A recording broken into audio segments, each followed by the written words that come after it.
Voters in the Hindi heartland have low literacy. Voters in the Hindi heartland have higher fertility. Voters in the Hindi heartland prefer Hindutva. Voters in the Hindi heartland have rewarded big business. Voters have appeased fascism. Shivraj Singh Chauhan has defeated Modi. BJP has done manipulation in the heartland. Kamal Nath has defeated Rahul Gandhi. Bhupesh Baghel has betrayed the Gandhis. Cowbelt always drags India down.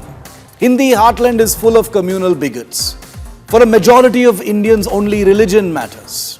Congress social media department has failed. Congress soft Hindutva has failed. Anti-Muslim bigotry has won across the country.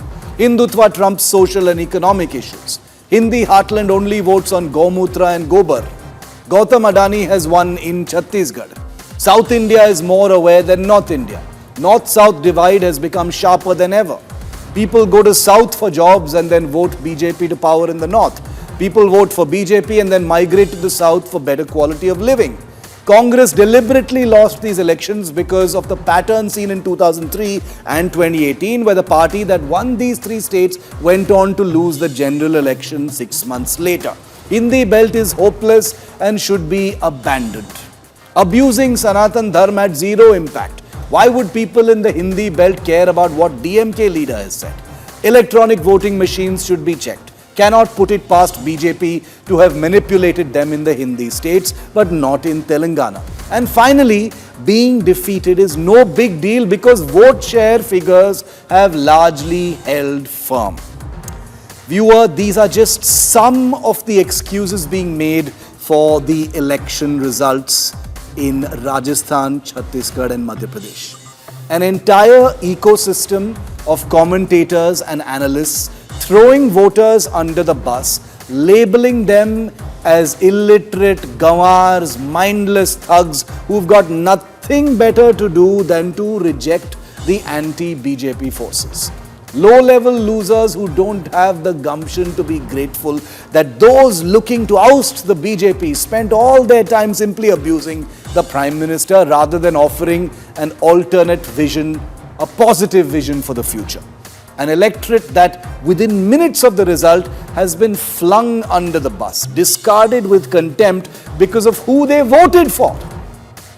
The amazing laundry list of excuses for the election results today are surprising. The Congress has actually won really important elections this year, first in Karnataka and in Telangana now. But that hasn't stopped its own leaders from pushing a dumbly suicidal North-South agenda. Does the Congress actually believe that somehow highlighting a notional North-South divide puts them in a good position for 2024? Can you win a national election by making one part of the country somehow look superior to the other? Surely the party hasn't washed its hands off the national election 6 months from now. Contempt for one another has become normalized in a hostile, no-holds-barred political atmosphere that we've all fanned to an angry flame. And I'll take my share of the blame also for that. But contempt for voters will always be fraught with danger.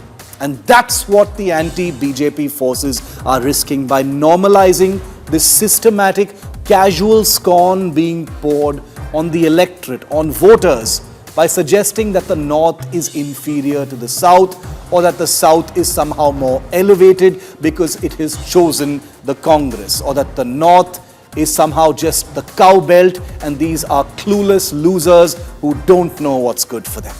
Elections will come and go. Voters may forget what you did for them, but they'll never forget how you made them feel.